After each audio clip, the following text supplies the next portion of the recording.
Corona की दूसरी लहर को लेकर धमतरी जिले में 31 मई रात 12 बजे तक लॉकडाउन लगाया गया था। यह अवधि अब समाप्त हो गई है। 1 जून मंगलवार को कलेक्टर जयप्रकाश मौर्य ने लॉकडाउन को लेकर नया आदेश जारी किया है। आइए जानते हैं नए आदेश में किस तरह की अतिरिक्त छूट जिले वासियों को अब मिलेंगे।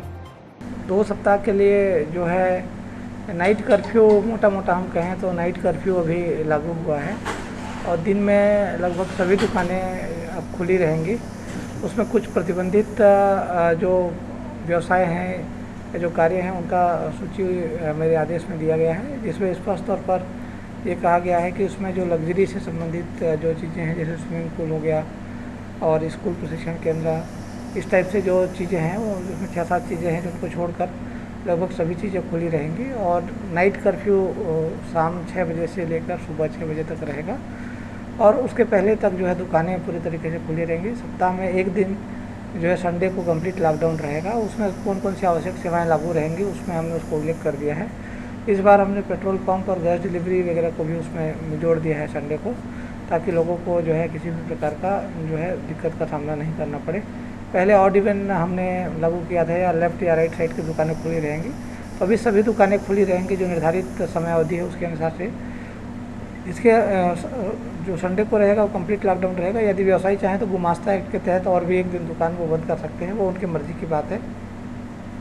इसके अलावा जो शादी विवाह के संबंध में जो रिलैक्सेशन जो दिया गया था उसमें 20 लोग दोनों पक्ष से शामिल हो सकते हैं और 10 लोग जो है कैटरर्स इत्यादि हो सकते हैं।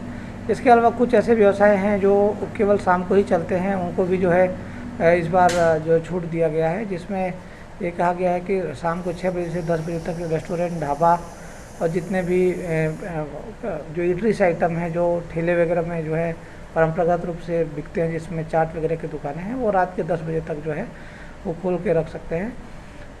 अभी के ऑर्डर में हम लोगों ने जो शादी के बारे में एक महत्वपूर्ण जो फैसला किया है उसमें हम लोगों ने कहा है कि जितने धर्मशाला, रेस्टोरेंट या जो शादीगृह है वो खुल सकते हैं, लेकिन किसी भी परिस्थिति में 30 आदमी से ज़्यादा लोग नहीं होने चाहिए। उसमें से 20 लोग जो रहेंगे उनके सगे संबंधी रहेंगे दोनों पक्षों को मिलाकर, और 10 लोग जो रहेंगे वो बाकी जो कार्यक्रम से संबंधित जो भी उनका भोजन प्रदायगी और अन्य जो सुविधा उनको प्रदान करेंगे, तो 30 लोग वो रहेंगे। मंदिरों के बारे में कहा गया है कि 20 लोग जो है अधिकतम 20 लोग एंट्री करें, ताकि बहुत ज़्यादा भीड़ ना हो। किसी भी प्रकार का जो है पर्व और जो है धार्मिक आयोजन, पॉलिटिकल रैली, सभा, ये सारी चीज़ों को प्रतिबंधित किया गया है। पास की अब ज़रूरत नहीं है। सभी प्रकार की मंडियों को इसमें खोल दिया गया है। जहाँ तक शराब दुकान का विषय है उसका पृथक से ऑर्डर हो रहा है।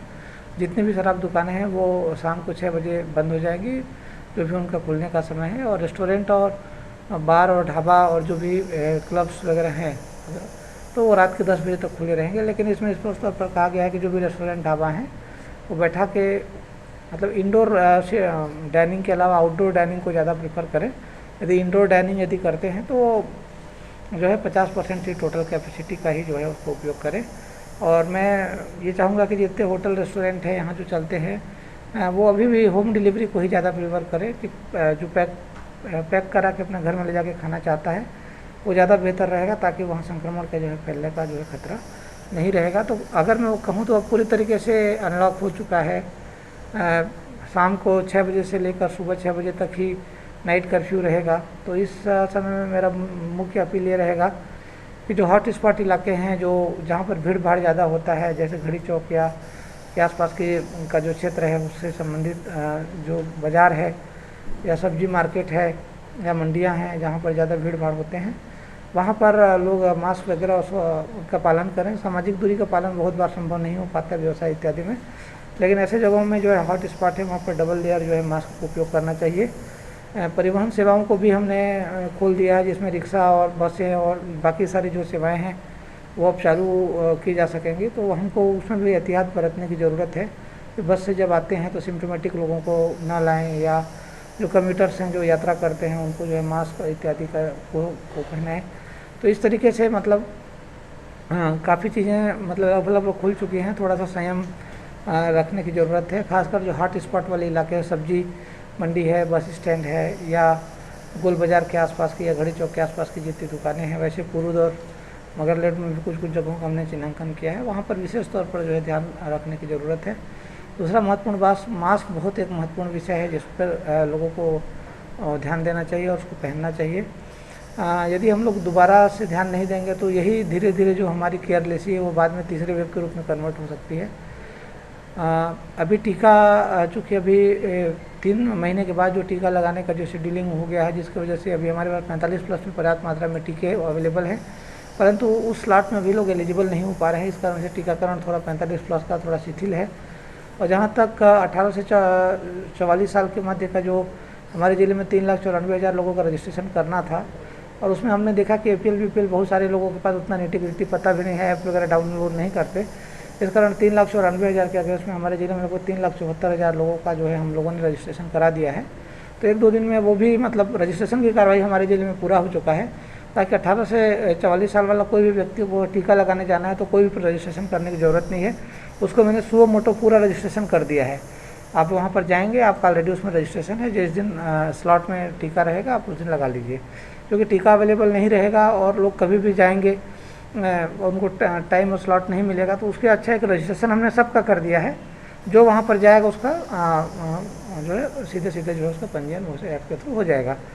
तो अभी बहुत ही अभी खेती किसानी का भी अभी टाइम आ रहा है, तो अभी हमको बैंकों में भी अभी हमको नज़र रखने की ज़रूरत है। वहाँ भी बहुत ज़्यादा भीड़ भाड़ होगी। तो अभी कोई खतरा टला नहीं है, क्योंकि अभी भी अगर आप देखेंगे तो हमारे ज़िले का जो पॉजिटिविटी है वो 8% के आसपास है। 5%, 6%, 8% या 10% के आसपास कम ज़्यादा होता, तो एवरेज देखो तो 7 या 8% के आसपास अभी भी चल रहा है।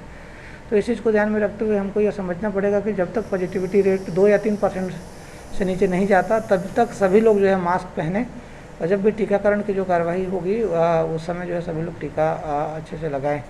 लास्ट में एक विषय में यही कहना चाहूँगा कि जितने भी डेथ हुआ है या जो भी संक्रमण फैला था पिछले बार, उसका सबसे बड़ा कारण था लेट रिप्रेजेंटेशन। पॉजिटिव आदमी जांच नहीं कर रहा था और बाहर घूमता फिरता था।